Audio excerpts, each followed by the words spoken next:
Walimos po, walimos po.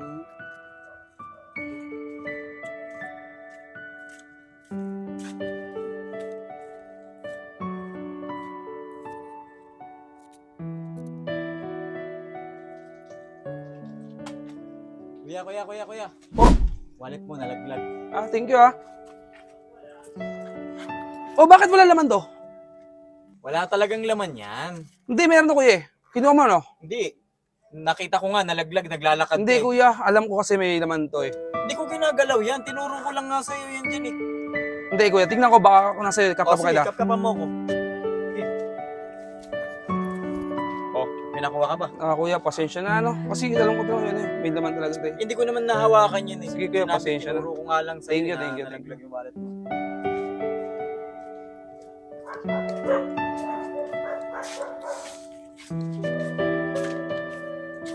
Salamat kuya. Walang anuman. Eh, sa totoo lang, sa'yo talaga yung pera na yan. Bakit po kuya? Hindi mo ba alam na nakuhanan ka ng pera kanina?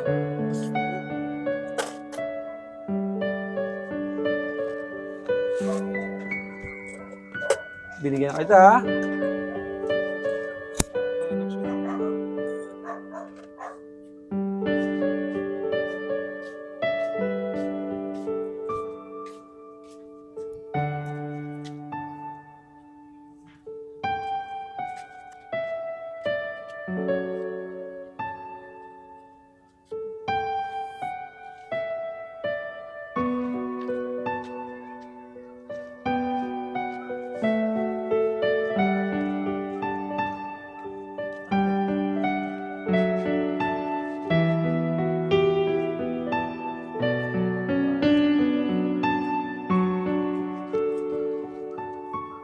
Sa panahon ngayon, huwag kang magtitiwala sa mga tao na nakakasalamuha mo. Kunwari, marami nang nagbigay sa'yo, itabi mo na iba.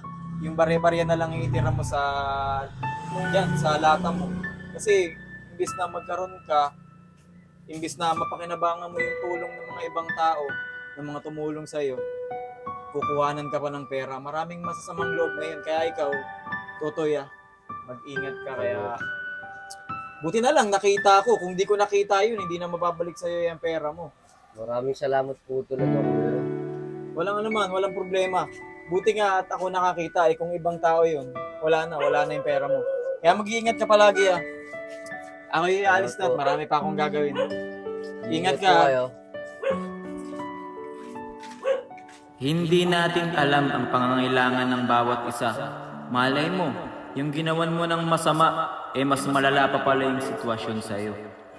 Palagi nating tandaan mga kabingaw, mas masarap tumulong kesa tayo yung tinutulungan. Yung maliit na magagawa mo para sa kanila, sobrang laking tulong na yun at ipagpapasalamat nila na ikaw yung naging daan upang makatulong sa ibang taong nangangailangan.